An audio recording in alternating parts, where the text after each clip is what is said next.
இனி என்ன சம்பவிக்க எதிர்காலத்துல என்ன சம்பவிக்க போகுதோ அதற்கு ஆயத்தமாகும்படியாக நோவாவுக்கு கர்த்தர் கட்டளை கொடுக்கிறார். நோவா அதற்கு கீழ்ப்படிந்தான். அல்லேலூயா. கீழ்ப்படிஞ்சானா இல்லையா? கீழ்ப்படிஞ்சானல்ல. சரி 300 முழம், அது ஒரு ரெட்ட நம்பர் ஒத்து வராது, 301 மாத்தலாம் அப்படின்ட்டு என்னாச்சு பண்ணியிருந்தா என்ன இருக்கும்? என்ன பண்ணிருக்கோம்? இது மனுஷனுடைய தான். ஐயோ ஒத்த நம்பர் ரெட்ட நம்பர் அப்படி இப்படின்னு. கர்த்தர் என்ன சொன்னாரு? 300னா 300 தான், 50னா 50 தான், 30னா 30 தான். அதுக்கு மேல குடிச்சிட்ட வண்டி கவுந்துரும். என்னாச்சு? அலையில அடிக்கும் போது என்னாச்சு? பேலன்ஸ் கிடைக்காம தெற்றி போயிரும், அதாவது மூழ்கி போயிருவோம்.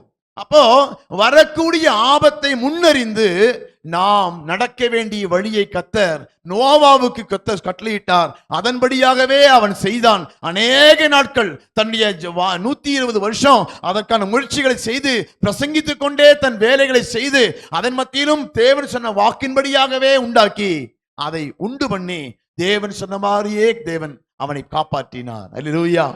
நமக்கு அந்த கீழ்ப்படியாம போகும்போது வரக்கூடிய பிரச்சனைகளும் போராட்டங்களும் தான் வாழ்க்கை அதிகமாக இருக்கிறது. அல்லேலூயா. நோவாவை போல தேவனுடைய வார்த்தைக்கு கீழ்ப்படிவோம்.